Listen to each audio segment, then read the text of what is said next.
bom?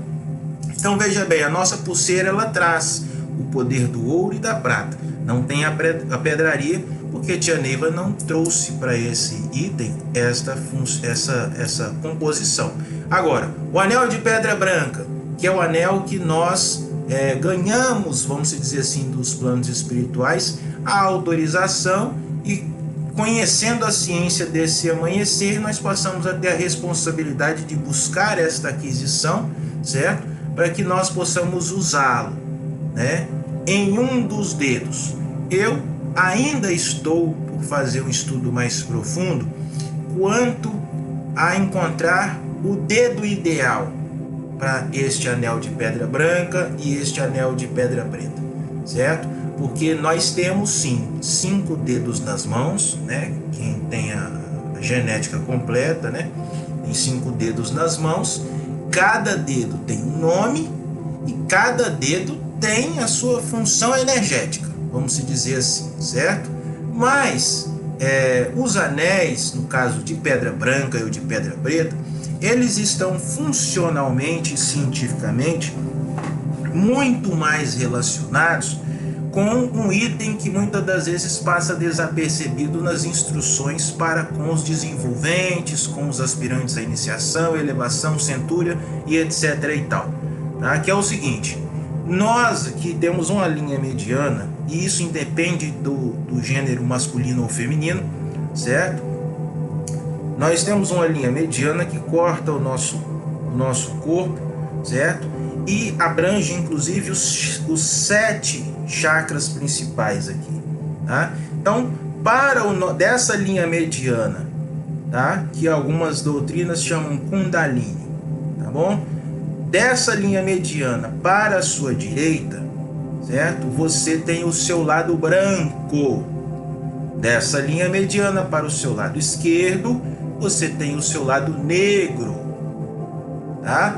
Então, quando eu digo em alguns dos meus pensamentos assim, quando vocês assistirem filmes, entre aspas, de ficção científica, observem os detalhes, porque tem muito conhecimento que é incutido na cabeça desses cineastas, desses criadores, e ali são colocadas verdades que já são colocadas subliminarmente para nós nesses filmes, que a gente acredita que é só uma ficção científica, mas que passado muitos anos ela será liberada para nós e a gente vai lembrar lá atrás, nossa, o filme era de ficção, mas já estava falando uma verdade.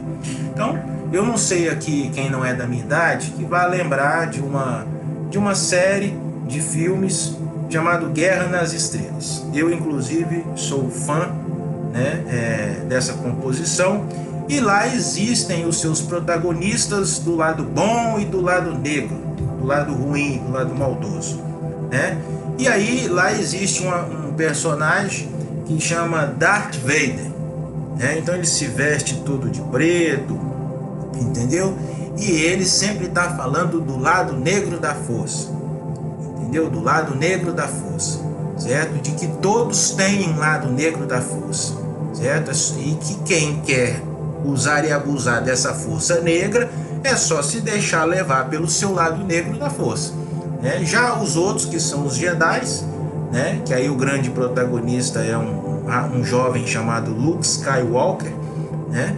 Ele já é alguém que foi treinado, né, para dar vazão ao seu lado branco, certo? Então, na doutrina, tia Neiva nos trouxe a terminologia o seguinte: para a direita, Jeová branco, para a esquerda, Jeová negro, certo? Então, todos nós, certo? Principalmente na condição terrestre, nós temos uma influência muito grande de um lado e do outro. Aí já é um desenho, né? Quem aqui é mais antigo vai lembrar dos desenhos, por exemplo, do Pato Donald, da Disney. Os mais antigos vão lembra dos desenhos do Pato Donald, que muitas das vezes ele estava sendo testado por alguma situação e de repente, puf, surgia uma nuvenzinha e fazia um barulho e aparecia um mini Pato Donald com asinhas brancas, auréolazinha, em cima do seu ombro direito. E quando terminava de falar o seu anjinho, lhe dando um bom conselho para ele agir bem diante daquela situação que ele estava provando, certo? Testando. Pum, sumia esse daqui, imediatamente, pum, do lado esquerdo surgia um patinho Donald, certo? Já com características diabólicas, vamos por assim dizer, né? Com rabinho, com chifrinho, tridentinho na mão. Esse daí já falava, vai escutar esse cara aí, esse bonzinho de Araque, entendeu? Vai por esse caminho aqui da maldade aqui que é melhor. Então veja bem, o anjinho aparecia do lado direito, o diabinho aparecia do lado esquerdo. Tá ali encurtida um ensinamento, uma pequena ciência num desenho, certo? Que conversa muito bem com esse outro filme que eu falei para vocês. Existem outras também situações que você vai montar o seu próprio quebra-cabeça e vai chegar à mesma conclusão que eu cheguei, certo? Então, nós temos um lado bom e um lado ruim, um lado tendenciosamente para o bem e um lado tendenciosamente para o mal. A recepção, inclusive, precisa conhecer isso para saber abordar com a maior segurança possível aqueles que precisam ser tocados por eles, certo? Então vamos lá. O anel de pedra branca, certo? Ele foi orientado por tia Neiva e ela repassou essa orientação para o Carlan, no caso, que foi o primeiro ourives, né? Que ela, me parece, deu instruções desse tipo, entendeu? O anel de pedra branca, inclusive quando eu adquiri os meus, ele vinha com um papelzinho orientando. Este anel de pedra branca simboliza a sua iniciação Dharma-instinto, deve ser utilizado na sua mão direita. E o anel de pedra preta vinha com um papelzinho, eu tenho guardado até hoje. Este anel de pedra preta simboliza a sua elevação, certo? E deve ser usado na sua mão esquerda. Se a gente observar, e aí eu digo para vocês, só observem, não vão corrigir ninguém, que dá muito ruim. A gente recebe vibração de graça, porque tem muita gente que adquire o anel de pedra preta, certo? E não sei se porque não vem mais essa orientação ou mudaram a orientação, né? As pessoas compram o anel de pedra preta, entendeu? E vai e mete na mão direita e acabou. Tem muita gente que você olha na mão dele, o anel de pedra preta tá na mão direita. Como eu disse, não importa o dedo, tá no lado errado, certo? Não vai cair na besteira de ir lá corrigir, né? Fica na sua.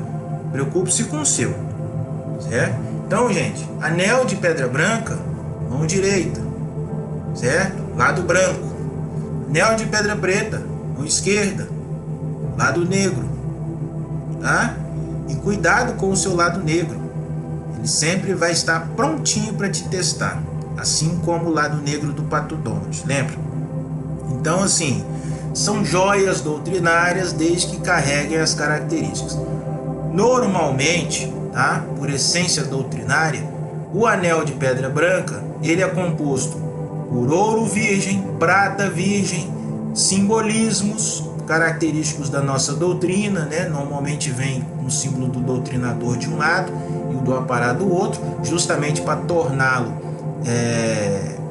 utilizável para ambas as mediunidades, certo? E aí ele pode ter várias formas. E a pedraria que normalmente se utiliza é a zircônia, tá? Que é um cristal, né, transparente, mas a gente chama de pedra branca, né? Porque ele tem uma característica mais pro branco, né? O anel de pedra preta, ele também tem as mesmas características: ouro virgem, prata virgem, simbolismo, doutrinador e aparado, certo? E tem que ter uma pedra negra. A pedra que tia escolheu para esses anéis, né? No caso do branco foi a zircônia e no caso da pedra preta foi o ônix, tá bom? Existe a turmalina, que ela é uma pedra também bastante forte no sentido de trabalhar as energias negativas mais densas. Sim, mas enquanto existir ônix no mercado, vamos usar a pedra que tia Neiva escolheu, junto com os primeiros mestres que trabalhavam com ela, né, a confecção dessas joias, né? Então fica gravado aqui, é o ônix, tá bom? Então, essa é uma característica das nossas joias doutrinárias. Então, só para resumir aqui, vai fazer uma joia só de ouro, joia linda, maravilhosa, rica, bela, mas não é joia doutrinária. Para ser joia doutrinária tem que ter, certo, a força do ouro e a força da prata, tá bom? Fica aí esse recado aí. Bom,